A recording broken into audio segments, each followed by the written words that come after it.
Hello. Today I'm going to talk to you about collaboration options in Seeq, Workbench, and Organizer. There are many ways to make collaboration within your team or across your organization easier.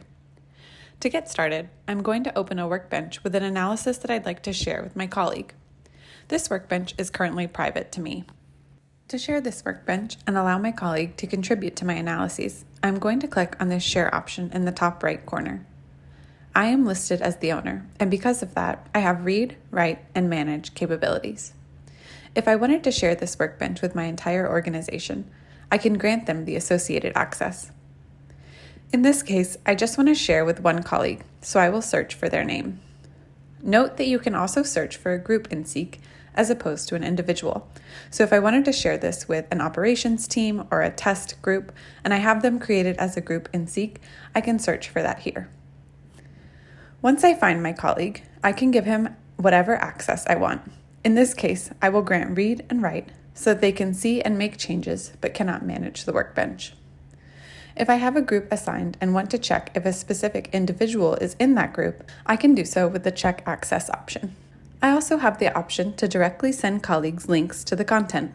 I can share this edit link, which will enable colleagues to edit the content, the view link, which will allow them to view only, or the presentation link, which will allow them to view my workbench content as a display without being able to edit or view anything else in my workbench.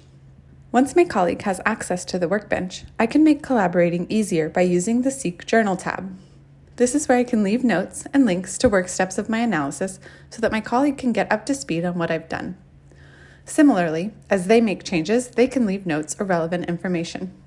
If my colleague is in this analysis collaborating at the same time as me, I can see this indicated by the eye icon on my worksheet.